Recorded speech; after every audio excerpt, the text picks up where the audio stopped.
HOA claimed her son deserved my ranch. I exposed her fake HOA on live TV.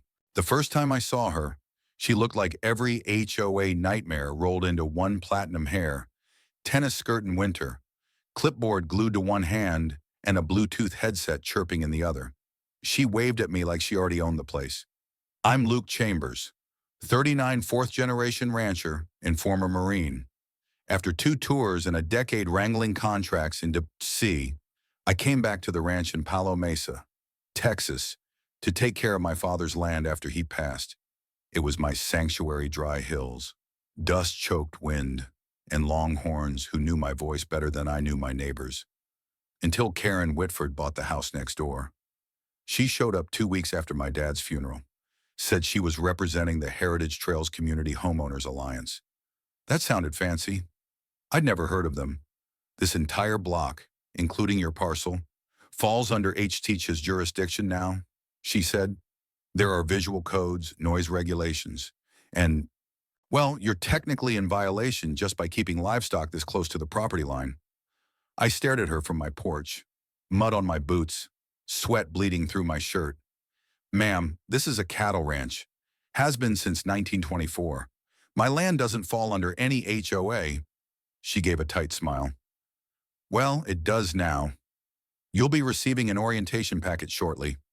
My son is the vice president. We're building something special here. I should have shut it down then. But I was grieving, tired, and honestly, I thought she'd get bored and move on.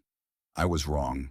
She started small: petty complaints to animal control, notes taped to my gate, remove unsightly fencing, limit cattle noise after 7 p.m., repaint barn door in community-approved shades. I laughed it off. She didn't. Then came the real offense: my east pasture. It bordered her new lot, and it had the only hill tall enough to see the whole ranch.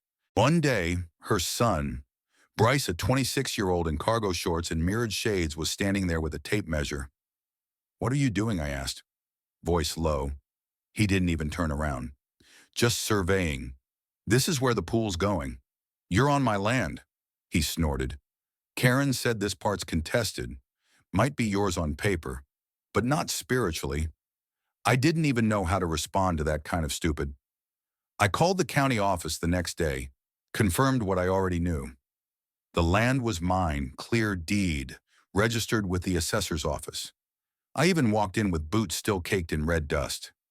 They laughed when I told them about the Heritage Trails HOA. Sounds made up, the clerk muttered. But Karen didn't stop.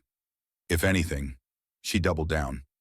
2 weeks later, I came back from a supply run to find my mailbox flattened and a notice of ejectment zip-tied to my gate. A sheriff's cruiser sat nearby, engine idling. You Luke Chambers? The deputy asked. Yeah. Got a 911 call from a Mrs. Whitford. Said you're squatting on her land. I nearly choked. Excuse me, she claims this property now belongs to the Heritage Trails Alliance. Says her son is set to inherit it. Do you have proof of ownership? I handed over my deed. The deputy looked at it, then back at me. She said you threatened her, that you drew a firearm on her boy. I was stunned. I've never even— He raised a hand. You're not under arrest, but I'm filing this as a civil dispute. If you see them on your land again, call us. Don't escalate. But escalation was all Karen knew. The next day, my water line was slashed. The day after that, the fence along my north line was bulldozed.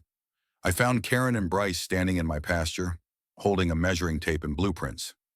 We've decided to build a community rec center here, Karen said, smiling like she was offering me a cookie. It'll be good for property values. That's felony trespassing, she shrugged. Only if we recognize your ownership. But the community has voted. What community? I shouted. You and your son. Her sunglasses slid down her nose as she smiled. We've collected 42 proxy votes from potential buyers. This neighborhood is growing. You're outdated. I should have thrown them off the land then and there. Instead, I took photos, called my lawyer, posted on Facebook. Something had to break, and it did. 3 days later, Karen called 911 again, this time while standing on my land, claiming I'd threatened to attack her with a rake. The sheriff came again, but this time so did a local news crew. Bryce had streamed the whole thing to Facebook Live. In it, I stood calmly holding a fence post. Karen screamed in the background about hostile farmers, claiming the land was always meant for luxury development. The video went viral overnight, but not in the way she'd hoped. The sun rose hotter the morning after the video went viral. I could barely finish feeding the heifers before my phone started buzzing off the porch rail. My cousin in Dallas, my old commander from Camp Lejeune, even the bank rep who once offered to buy a strip of the ranch in 18, they all sent the same link, Bryce's live stream. But this time, it wasn't just locals watching, it was the whole damn country. Karen's screech about legacy land for her son had become a meme. Someone edited it with subtitles. This ranch was promised to Bryce in my vision board. I should have laughed, but all I felt was rage. She'd called 911 again on my land. She'd stood there, trespassing, and weaponized law enforcement against me. That wasn't a joke. That was attempted theft, and the whole town was starting to pick sides. The first knock came from Randy Miles, a local real estate agent I'd known since we were kids. He wore a checkered shirt and a forced smile. "Luke," he said, tugging his ball cap, "you might want to know Karen's been shopping your land." I blinked. Shopping it? She's claiming she's got a trust claim on the ranch. Said you inherited it under a faulty will. She's circulating it with developers. I took a breath so deep I felt it in my spine. There is no trust. I have the will. It was notarized by a judge I served with.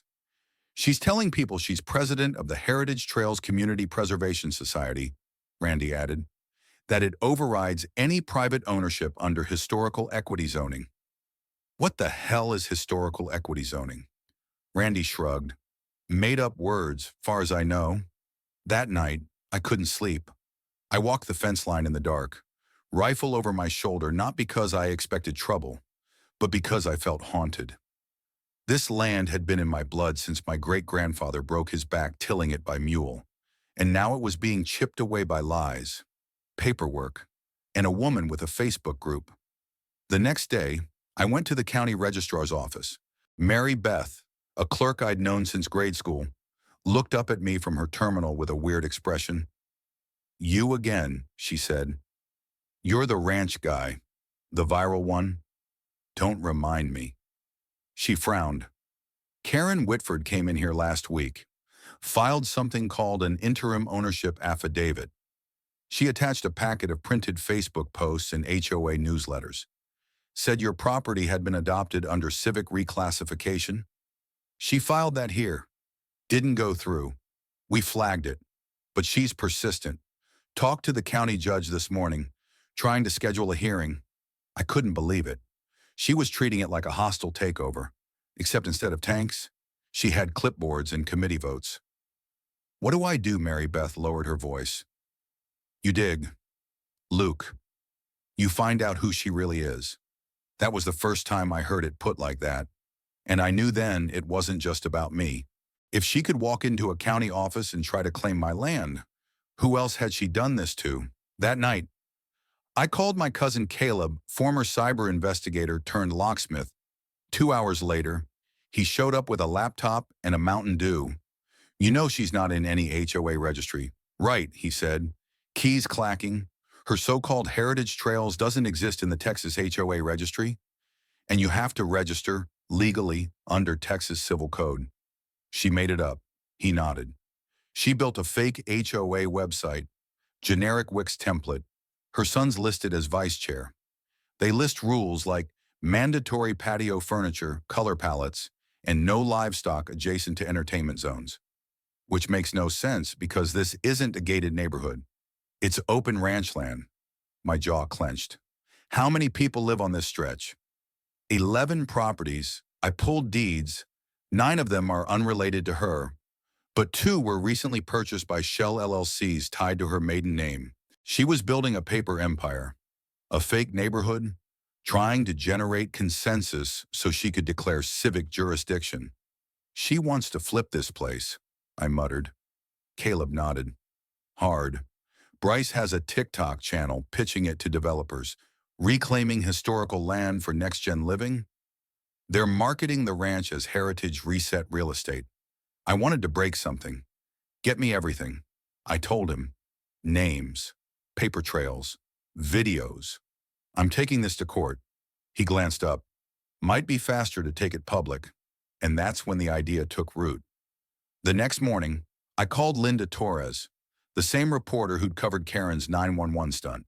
She answered on the first ring. I've got something bigger than the last story.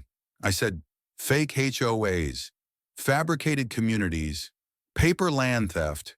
You want it? You got proof I've got files, deeds, false claims, and a kid on TikTok calling my cattle an eyesore. She laughed. Be at your ranch tomorrow at 2. I'm bringing the full crew. That afternoon, Karen returned this time with a man in a beige blazer, clipboard in hand. Hello, Mr. Chambers, she said sweetly. This is Phil. He's a land use surveyor. We're finalizing our community zoning adjustments. You're trespassing, I said calmly. No, I'm not. Under the HTCHA expansion clause, we've assumed administrative stewardship. This is now public assessment land. Phil looked nervous. I thought you said this land was unsettled. Karen didn't flinch. It's part of a pending case. No, I corrected. It's part of a federal broadcast. Her smile twitched. I've invited the press, I said. They'll be here in 18 hours. You may want to prepare your clauses. She left fast. For once. That night, I sat under the porch light, sorting through files and screenshots. Caleb had pulled Karen's fake HOA bylaws, plagiarized from a retirement community in Arizona. He'd matched signatures from her affidavits to a 2011 fraud case involving her cousin in Corpus Christi. She wasn't just a fake president. She was a repeat grifter. At 2 p.m., sharp the next day, the news van rolled up, a camera crew, Linda with her notebook, a drone buzzing overhead. I told my story, the land theft, the fake zoning, the harassment. I handed her the folder. Then I watched as she knocked on Karen's gate live mic in hand. Karen didn't come out, but Bryce did. She's unavailable, he muttered. She's preparing legal documentation. Linda didn't miss a beat. To claim land that's never been under her control. She has votes, Bryce snapped. She has signatures. This whole area wants a renewal. From a rancher who's lived here all his life. Bryce turned red, slammed the gate. The clip aired that night on local news. By morning, it was syndicated. National headlines read, Fake HOA, President tries to steal Texas ranch. This ranch belongs to my son. Woman invents neighborhood to evict veteran. The backlash came fast. The county court froze all her filings. The registrar posted a statement confirming no legal basis for HOA. Karen's website was taken offline after a cease and desist from the actual Heritage Trails HOA located 4 hours away. Even better, a group of local veterans and ranchers started a fundraiser to help me reinforce the ranch's borders. Signs went up, this land is not for sale. This ranch fights back. The gate was bent, not just dented from wear or the occasional bump from my pickup, but fully buckled, warped in the center like something had slammed through it head on. I found it like that at sunrise. The padlock busted clean off. The no trespassing sign cracked down the middle like a broken jaw. I stood there, fingers twitching at my belt, feeling the dust stick to my skin. This wasn't just vandalism. This was a message. Karen was losing control and she was lashing out. A half hour later, I found my cattle scattered again. One heifer limped badly, her hind leg gashed. The eastern irrigation trench had been filled in with rocks. My tool shed had been ransacked. Fencing wire yanked out like someone had tried to build or destroy something in a hurry. I'd seen sabotage before, but this was something else. This was desperation. I called Caleb. Pull her cameras, her Wi-Fi, anything. He was already one step ahead. I tapped into her doorbell cam feed last night. He said, she had a visitor around midnight. Real estate guy. Same one from that community planning live stream Bryce posted. I traced his license. He's been banned in 3 counties for creative annexation. Was he the one who hit the gate? Doubt it, but he's tied to 2 shell companies, one of which just tried to file a preliminary claim on your front pasture. I exhaled hard. She's escalating again. You might want to check the gate cameras. I rushed to my porch office, pulled up the backup feed, and watched. At 1:43 Bryce's jacked up pickup rolled down my driveway with its lights off. He stopped just short of the gate. 2 silhouettes got out, one of them unmistakably Karen, her white tennis visor gleaming even in night vision. The second figure took a tire iron to the lock while Karen pointed and shouted instructions. She didn't even hide her face. I downloaded the footage, burned it onto a thumb drive. Then I called the sheriff. Deputy Mills came out an hour later, watched the footage on the hood of his car, and let out a long, slow whistle. Well, she's finally done it, he said. This is felony vandalism and criminal trespassing. Hell, maybe attempted land seizure. You going to arrest her? He scratched his beard. We will, but there's going to be blowback. She's already claiming you staged it. I laughed. I staged my own heifer getting injured. She's called in a civil defense lawyer from Dallas. Says you're harassing her HOA with militant veteran intimidation tactics. That one got under my skin. She staged the HOA, I growled. The neighborhood is a lie. I know, but lies don't stop lawsuits. That night, I sat down at the dinner table with a cold sandwich and my laptop. I was tired, body and soul, tired of playing defense. So I made a decision. I posted the video online. No flashy edits, no commentary, just a simple caption. Caught last night, Karen and her son breaking into my ranch. This is not how neighbors act. It hit 100,000 views by morning. By noon, a dozen news outlets had picked it up. A segment ran on a national morning show with the anchor saying, a fake HOA in rural Texas, a mother-son duo caught red-handed in what locals are calling paperland terrorism. But the twist didn't come from the media. It came from within her own fake empire. At 2:17, my phone rang with an unknown number. A nervous voice on the line said, "My name is Devin. I used to work with Karen. I have something you should see. We met at a gas station on the county line." He looked about Bryce's age, but wore a loose suit and the expression of someone who'd had too many sleepless nights.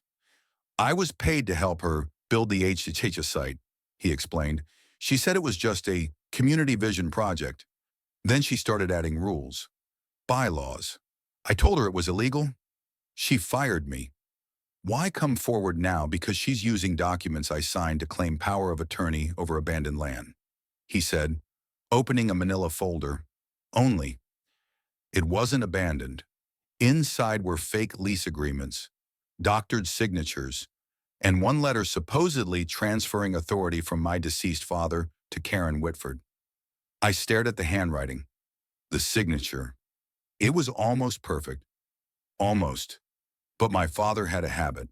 He always dotted his I's with little downstrokes, like dashes. This signature didn't. She forged my dad's name, I said softly. Devin nodded. She submitted these to investors, developers. She claimed she was taking over for ailing landowners who wanted a brighter future. She even held a voting meeting with cardboard cutouts. I almost laughed. Almost. Instead, I reached for my phone and texted Linda Torres. She called back within seconds. Can you meet me in 20? I asked. I've got something that'll make your last story look like a Sunday crossword. By sundown, we were back at my ranch, cameras rolling again. This time, I held up my father's real last will, then compared it to the forged version Karen had submitted to a real estate fund in Austin.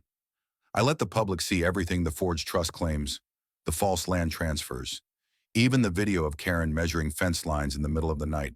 Linda's report ran with the headline, "Exclusive Forgery, Fake HOAs, and a Rancher's War for Truth." That was the last straw. The following day, the county prosecutor launched a formal investigation. 2 days later, Karen was served with a cease and desist. And on the third day, my gate was fixed by half the town. Volunteers showed up with tools, drills, and barbecue. We worked until the moon rose, stringing new wire, painting over slash signs, and replacing locks. One old man I barely knew slapped me on the back and said, "You fought for all of us, son, not just your land." It didn't stop Karen from trying one last stunt. At 4 a.m. the next morning, she posted a desperate video on Facebook, tears streaming, claiming she was being persecuted for trying to protect property values and neighborhood dignity. But this time, the public didn't buy it. The top comment read, "You forged a dead man's will to steal a ranch. You're not the victim, Karen." The sheriff's knock came at 7:18 a.m. I was drinking black coffee on the porch, boots still wet with dew. When the cruiser pulled up, Deputy Mills stepped out slow, eyes tired. "She's been indicted," he said. "Forgery, fraud, attempted land theft, and tampering with government documents." I didn't answer, just nodded once and looked back out over the field, where the morning mist curled between the fence posts like breath from the land itself. "Her lawyer's trying to claim diminished capacity," he added. "But between the videos, the forged will, and that HOA nonsense, the DA isn't buying it. Is she in custody?" "She will be before lunch." He paused, adjusting his belt. "There's a press conference downtown. They're naming you as the victim. Want to give a statement?" I stared out at the sun rising behind the barn. I didn't care about press conferences, but I cared about the lie being exposed. I cared about the people watching, wondering if it could happen to them. "I'll be there," I said. The courthouse lawn was a zoo.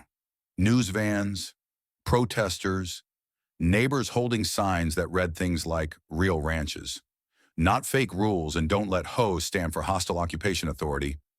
Some wore shirts that said, "Free the fence line," and "This land fought back."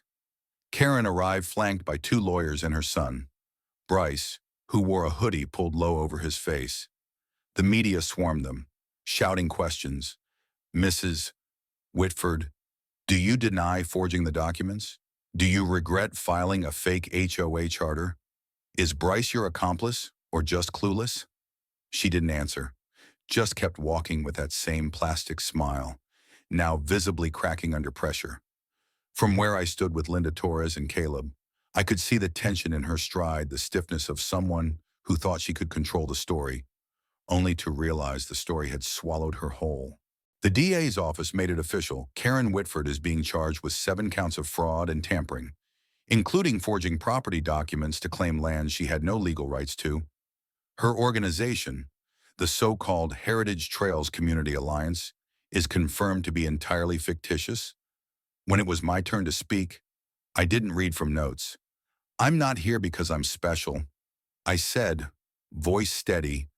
"I'm here because I stood my ground, because I had proof and help, and because my father taught me to never give a single inch of this land to anyone who didn't bleed for it."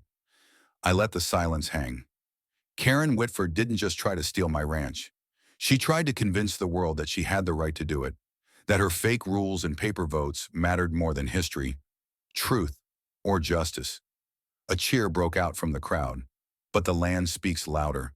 And this time, it spoke for all of us. Karen posted bail that night. Of course she did. People like her always have a plan B. But what she didn't count on was the internet. The HOA forums lit up. Texas HOA Watchdog posted a 6-part expose. Reddit picked it up. People from across the country sent me stories of fake HOAs, predatory fines, fabricated bylaws. Karen had become the poster villain for a nationwide conversation, and it got worse for her. Her 2 LLCs were dissolved after forensic audits uncovered tax fraud. Her property was seized for back taxes. Bryce's TikTok channel was permanently banned for violating property impersonation policies. Even the Real Heritage Trails HOA filed a defamation suit against her for misusing their name. Then came the biggest blow. One morning, a black SUV pulled into my ranch. Out stepped 2 agents from the Texas Attorney General's office. "Mr. Chambers, we're building a case on HOA fraud across several counties," the lead agent said. "Your situation was the domino that started it." He handed me a folder. Inside were photos of other Karen-style operators, people setting up fake neighborhood committees to harass, intimidate, and gentrify their way into land that wasn't theirs. We'd like your help as a witness. You got it, I said. Meanwhile, I started rebuilding. With donations from neighbors and supporters, I expanded the north fence line, fixed the irrigation trench, and even installed security floodlights with motion sensors. One night, a dozen folks showed up with folding chairs and pie. We figured, one woman said, if you held the line for us, we ought to keep you company while you heal. That was the night the gate got its nickname. Someone spray-painted it with red letters, Gatekeeper of Justice. At first, I thought about painting over it, but it grew on me. Caleb came by, grinning. You're famous. You know, Twitter's calling you the rancher who wrangled the HOA queen. I just wanted peace, I muttered. Yeah, but sometimes peace needs a little fire. Karen's trial was set for spring, but 2 months before it began, she tried one last move. She wrote me a letter. It was handwritten, scrawled on embossed stationery, and reeked of lavender and delusion. Mr. Chambers, I believe we both misunderstood one another. I never intended to cause you harm. I only wanted to create a community rooted in standards and aesthetic excellence. My son Bryce still deserves a future on that land. I ask you to consider a settlement. 1 acre. That's all I ask. With sincerity, Karen W. I burned the letter without replying, and for the first time since she'd arrived, I slept through the night without waking to check the gate. Spring came early that year, and with it, the first rain in months. I stood out by the east pasture as the water soaked into the red earth, watching the creek bed refill and the dust turn to soil. It was quiet, the kind of quiet you earn. 3 months had passed since Karen's trial. She didn't show up in person. Her lawyer read a statement about misguided ambition and community beautification initiatives gone awry. But the jury didn't buy it. She was found guilty on all counts: forgery, fraud, attempted property seizure, filing falsified legal documents, misrepresentation of a civic entity. Even Bryce caught a lesser charge accessory to fraud: community service and a lifetime ban from serving on any municipal or HOA board in the state of Texas. They stripped Karen of everything. Her house was sold to pay fines. Her phony HOA dissolved with a court order that forbade her from ever founding a civic body again. She fled the state weeks later, tail tucked under her clipboard, vanishing somewhere in Arizona, or so the rumors went. But the land remembered. The ranch changed after that. Not just the fences or the new irrigation lines, but the spirit of it. People stopped by more. Locals who once kept to themselves now waved from their pickups. A man named Reggie donated 200 fence posts. A woman from a town overbrought me her father's old branding iron, same initials as mine. Kids came to feed the goats on Sundays. We started calling it Open Gate Day. Funny how a place gets stronger when it survives attack, like a bone that breaks and heals back thicker. Even the sheriff changed. He started holding town meetings about HOA rights and property law.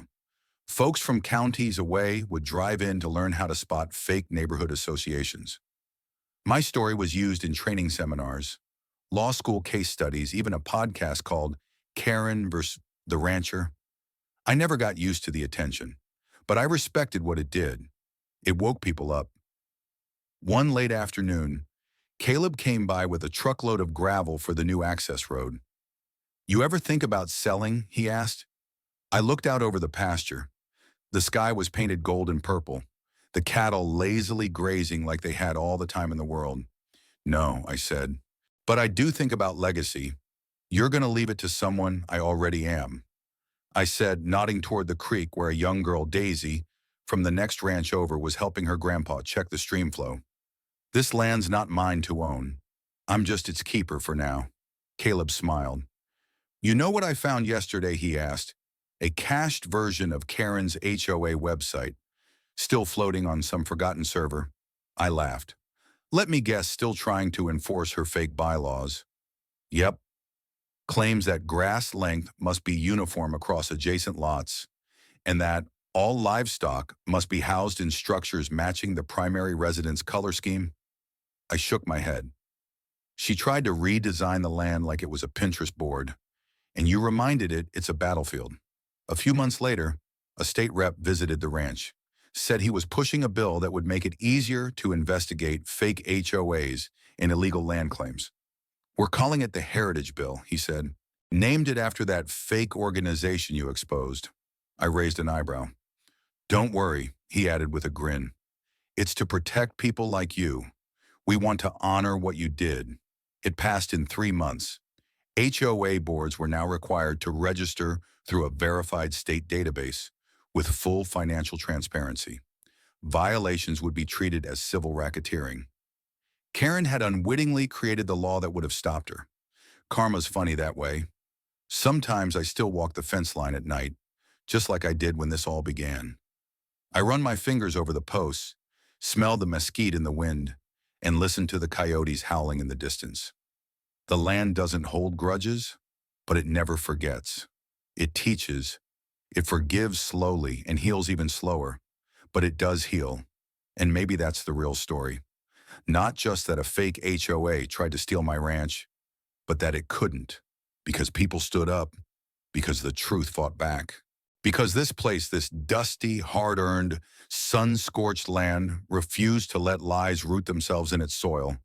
And because justice, even when slow, found its way home. Have you ever experienced injustice at the hands of power-hungry neighbors, fake authorities, or broken systems? What do you think makes a community truly strong rules, or respect? Share your thoughts. Let's talk about how we defend what matters, how we heal after harm, and how we hold the line for each other when no one else will.